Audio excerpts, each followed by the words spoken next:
lo que se esconde detrás de nuestros ojos, América desde la perspectiva europea. Buen día, mi nombre es Jacobo Rodríguez, actual estudiante de la Universidad de los Andes y cursando la carrera de Ingeniería Civil.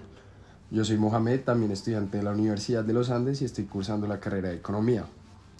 El día de hoy, en nuestro podcast, tenemos un tema el cual creemos que vale mucho la pena profundizar.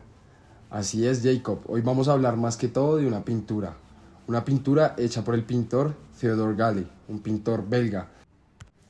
Dicho pintor tiene varias pinturas famosas, como por ejemplo Verblippi in Egypt y Taller de Imprenta, muy conocidas por ser grandes pinturas del renacentismo. Sin embargo, el día de hoy nos vamos a centrar en América. América, una pintura que fue hecha para el siglo XVII. Sin embargo, no es 100% original de Theodore. Uy, ¿a qué te refieres con eso? Si él fue quien la pintó. En verdad sí, de eso no hay discusión según los historiadores. Sin duda fue Gale quien hizo esta pintura. Sin embargo, unos años antes, Jan van der Straat había generado un diseño el cual fue la inspiración para la creación de la pintura América. ¡Wow! ¡Qué controversial! Mira, no conocía ese dato. Vale. Ya dejando un poco la contextualización de quién fue el pintor, la historia que hay detrás de la pintura, creo que es momento de explicar a la audiencia por qué vamos a hablar de esta pintura el día de hoy. La verdad es que la pintura tiene gran relación con el tema y el título del podcast de hoy, lo que se esconde detrás de nuestros ojos. Y es que la imagen detalla a una indígena nativa americana semidesnuda, observada seguramente por Colón, cuando llegó a descubrir el continente. Y aunque en este momento no se entiende muy bien su relación, conforme vayamos avanzando en este podcast, se podrá ver cuál es nuestra intención comunicativa que queremos transmitir.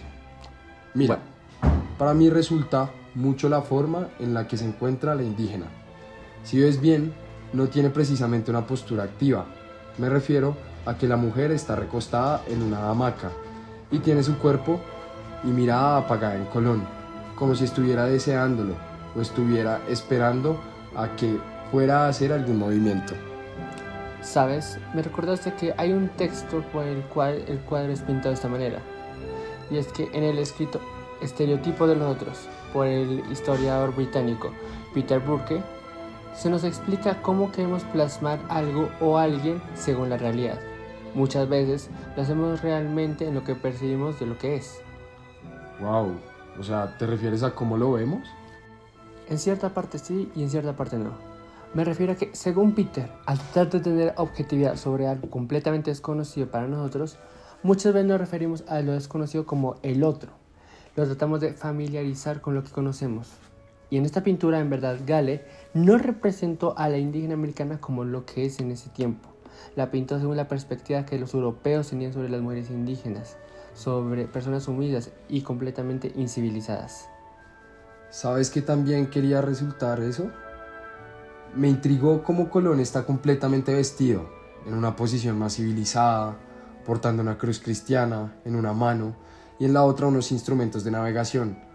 Parece para Theodore Colón es quien representa la civilización, la fe en Dios y el pensamiento racional humano, una especie de figura dominante.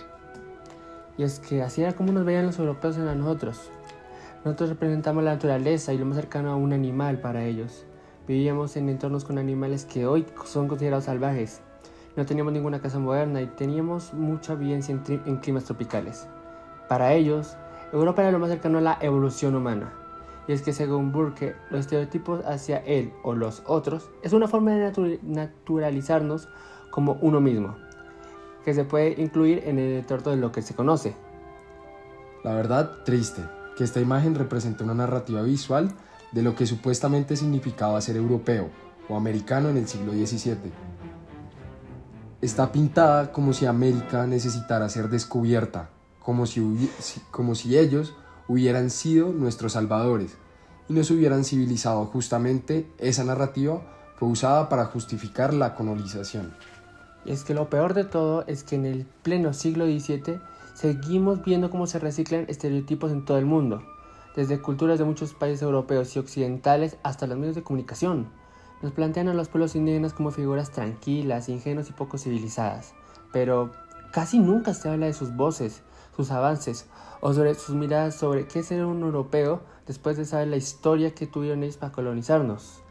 Completamente de acuerdo. Si observamos la imagen vemos como por un lado vemos a las personas civilizadas, a los españoles con sus grandes navíos, y por el otro lado podemos observar que los indígenas tienen ciertas cosas que no son tan modernas, como por ejemplo palos, animales, incluso vemos a un indígena desnudo en la parte de al fondo a la izquierda. Y es que las imágenes no son inconscientes, no son una forma objetiva de ver el mundo, por lo cual es lo que fue. Nos enseña a ver el mundo de cierta forma, a calificar, a juzgar. Por eso es que siempre debemos cuestionarlas, no aceptarlas por completo, y aprender a leerlas y leerlas con atención. Y es que lo hemos dicho ya en este podcast. En el texto de Burke, los estereotipos visuales son herramientas muy poderosas. A veces son tan difíciles de encontrar en una imagen que se pueden catalogar como imposibles, ya que no las puedes ver. Pero están ahí y son muy eficaces para aumentar las desigualdades e incrementar las ideas falsas sobre otras naturalezas, culturas, personas, países o hasta continentes. Y ojalá este análisis pueda servir para que nuestros oyentes aprendan a mirar más allá de lo evidente, de lo que aprecian sus ojos, para que la próxima vez que vean cualquier tipo de imagen histórica, antes de aceptarla y admirarla, se pregunten ¿quién lo hizo? ¿Para quién? ¿Con qué intención? Bueno, lamentablemente para este podcast ya se nos acabó el tiempo.